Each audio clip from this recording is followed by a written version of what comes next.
ঘড়ির কাঁটা যখন রাত 12টার ঘর ছুঁই ছুঁই, পুরো দেশ যখন গভীর ঘুমে আচ্ছন্ন, ঠিক তখনই মন্ত্রিপরিষদ বিভাগ থেকে নিঃশব্দে জারি করা হলো একটি প্রজ্ঞাপন। আপাতদৃষ্টিতে সাদা কাগজে কালো কালির কিছু সাধারণ প্রশাসনিক শব্দ, কিন্তু এই শব্দগুলোর আড়ালে কি লুকিয়েছিল রাষ্ট্র ক্ষমতার সমীকরণ বদলে দেওয়ার কোনো নীলনকশা?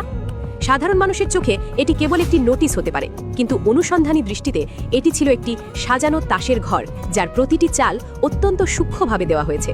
এই একটিমাত্র কাগজ দেশের রাজনৈতিক অঙ্গনে এবং সামাজিক যোগাযোগ মাধ্যমে এমন এক ভয়াবহ ঝড়ের জন্ম দিয়েছে, যার ঝাপটা রিক্টার স্কেলে মাপা অসম্ভব। প্রজ্ঞাপনের মূল কথা, ত্রয়োদশ জাতীয় সংসদে প্রধানমন্ত্রী তারেক রহমানের অনুপস্থিতিতে তার সাংসদীয় দায়িত্ব পালন করবেন নির্দিষ্ট কিছু মন্ত্রী। কিন্তু এখানেই দানা বাঁধছে আসল রহস্য।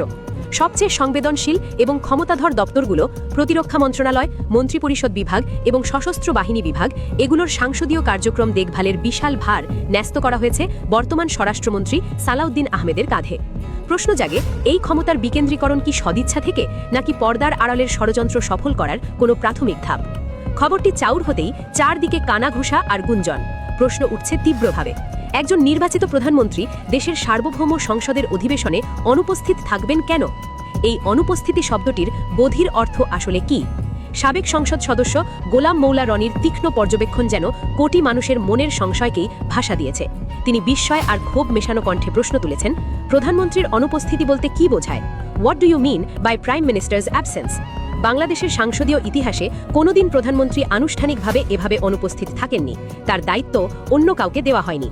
অথচ নতুন এই সরকার এসব কি শুরু করেছে? রনি সাহেব তার স্বভাবসুলভ ভঙ্গিতে একটা পুরানো প্রবাদ আওড়েছেন, আয়রন রনি এত ভালো, কিন্তু ভালো নারী নগে। এই লোকজ প্রবাদের আড়ালেই কি লুকিয়ে আছে আগামী দিনের রাজনীতির সমীকরণ বদলানোর এক সংকেত? রাজনীতি বিশ্লেষকরা এই পুরো ঘটনাটিকে নিছক প্রশাসনিক আদেশ হিসেবেই দেখছেন না। তাদের দৃষ্টিতে বর্তমান সরকারের ভেতরে সালাউদ্দিন আহমেদ মূলত একজন ডি ফ্যাক্টো প্রধানমন্ত্রী বা অঘোষিত সরকার প্রধান হিসেবে আবির্ভূত হয়েছেন।